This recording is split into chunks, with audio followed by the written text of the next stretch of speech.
স্বপ্নযাত্রার প্রস্তুতি চলছে, আর কদিন পরেই ঈদের আনন্দকে ভাগাভাগি করতে নারীর টানে বাড়ি ফিরবে মানুষ। সে যাত্রাকে পরিপূর্ণ করতে দম ফেলবার ফুরসত নেই পরিবহন মালিক শ্রমিকদের। ওয়ার্কশপ ঘুরে দেখা যায় নতুন রূপে রাস্তায় নামতে তৈরি হচ্ছে নতুন বাস, চলছে মেরামত, রঙিন আবহে সাজছে মহাসড়কের যাত্রীবাহী গাড়ি। নতুন বাসের জন্য তৈরি হচ্ছে নতুন সিটও। করা রঙের কাজ করা সব কাজগুলো করা, পুরান গাড়িগুলো নতুন করে আমরা আবার ডেলিভারি দিই। এর মধ্যে নতুন গাড়িও আছে।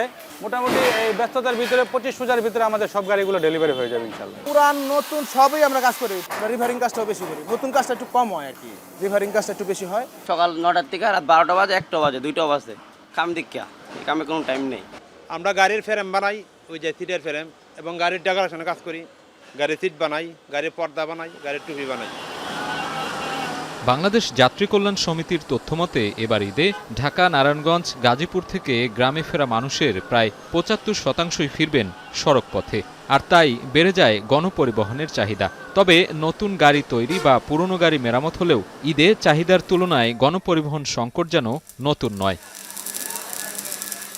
আর এই সংকটকে পুঁজি করে বেশ কিছু সুযোগ সন্ধানী ফিটনেসবিহীন গাড়ি মহাসড়কে যাত্রী পরিবহন করে।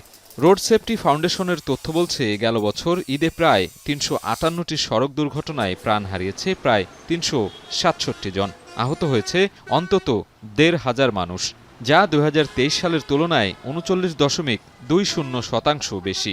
ঈদের ছুটিতে লাখ লাখ মানুষের আনন্দযাত্রায় যুক্ত হতে যাচ্ছে এসব নতুন বাস, আর এসব তৈরিতে দিনরাত এক করে ব্যস্ত সময় পার করছেন শ্রমিকরা। তবে অভিযোগ আছে, এসব নতুন বাসের পাশাপাশি প্রতি বছর ঈদ যাত্রায় মহাসড়কে যুক্ত হয় ফিটনেসবিহীন লক্কর ঝক্কর বাসও। এর ফলে ঘটে দুর্ঘটনা। এমন বাস্তবতায় পরিবহন বিশেষজ্ঞরা বলছেন, ঈদ যাত্রা নির্বিঘ্ন করতে সচেতন হওয়ার পাশাপাশি প্রয়োজন কঠোর আইন প্রয়োগ করা। বিশেষজ্ঞদের পরামর্শ, মহাসড়কে স্বস্তি ফেরাতে নিতে হবে সমন্বিত পদক্ষেপ।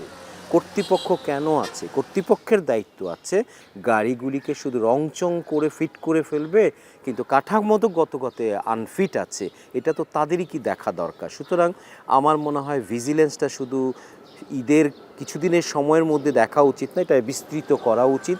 স্বস্তিদায়ক যাত্রায় মেয়াদোত্তীর্ণ গাড়ি চলাচল নিয়ন্ত্রণ ও মহাসড়কে শৃঙ্খলা ফেরাতে সমন্বিত উদ্যোগে কঠোর পদক্ষেপ নেয়ার আশ্বাস এই খাতের মানুষদের। সিটি এবং সুপারবান সার্ভিসে যে সমস্ত গাড়ি চলাচল করে, এই সমস্ত গাড়ির প্রতিটা কোম্পানিকে নিয়ে মিটিং করেছি এবং তাদেরকে সতর্ক করেছি।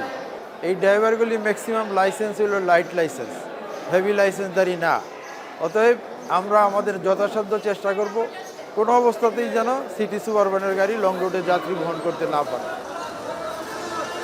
ঈদে বাড়ি ফিরতে প্রতি বছরই যাত্রীদের গুনতে হয় বাড়তি ভাড়া, সাথে দৌরত্ব বাড়ে টিকিট কালোবাজারি ও ফিটনেসবিহীন গণপরিবহনের। তবে এবছর এসব বন্ধের উদ্যোগের কথা বলছেন পরিবহন নেতারা। বাড়তি ভাড়া, তারপরে ছিনতাই, মলম পাটি, এগুলো বন্ধ করার জন্য এইগুলোর সাথে ব্যক্তি বিশেষ জড়িত থাকে।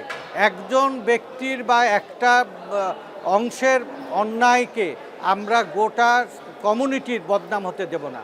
এ কারণে আমরা বলছি এটা 24 ঘন্টা মনিটরিং থাকবে। ঈদযাত্রায় মহাসড়কে লোকাল বাস নিয়ন্ত্রণের পাশাপাশি সব ধরনের শৃঙ্খলা রক্ষায় ভূমিকা নিতে হবে হাইওয়ে পুলিশ সহ সংশ্লিষ্ট কর্তৃপক্ষকে। তবেই আনন্দযাত্রা নিরাপদ ও নির্বিঘ্ন হবে। সাজিদ আরাফাত, এখন, ঢাকা। একনল হ্যান্ড ওয়াশ 100% প্যারাবেন ফ্রি, তাই নিরাপদ হাতের জন্য আস্থা রাখুন একনলে।